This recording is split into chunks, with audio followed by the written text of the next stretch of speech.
నేను 96లో ఒక కేసు చేసినాను హైదరాబాద్లో టుండిగల్ ప్రాంతంలో 92 ఎకరాల భూములు 92 ఎకరాల భూమి ఇది వక్ఫ్ భూమి అని ఒక గెజిట్ నోటిఫికేషన్ ఇష్యూ చేశారండి. అందులో వందలాది ఇండ్లు ఉన్నాయి, కాలనీస్ ఉన్నాయి.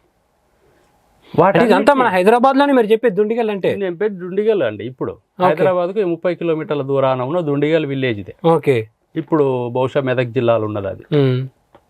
దాన్ని 92 ఎకరాలు ఏదో ఒక దరగా పేరు పెట్టేసి ఇది మొత్తం మా ల్యాండ్ ఇది కాబట్టి మిగతా వాళ్ళంతా ఖాళీ చేయండి అని చెప్పేసి అబ్బా వాళ్ళందరి మీద ఒత్తిడి చేశారు, దౌర్జన్యం చేసేస్తే వాళ్ళందరూ ఏం చేశారు, ఇక్కడ ఇంకో దురదృష్టం ఏమిటంటే కలెక్టర్కు ఈ విషయం ఇది పబ్లిక్దని లేదా ప్రైవేట్దని గవర్నమెంట్దని తెలిసినా కూడా రికార్డులు ఉన్నా కూడా ఆయనకు ఏమీ కామెంట్ చేసే అధికారం లేదు.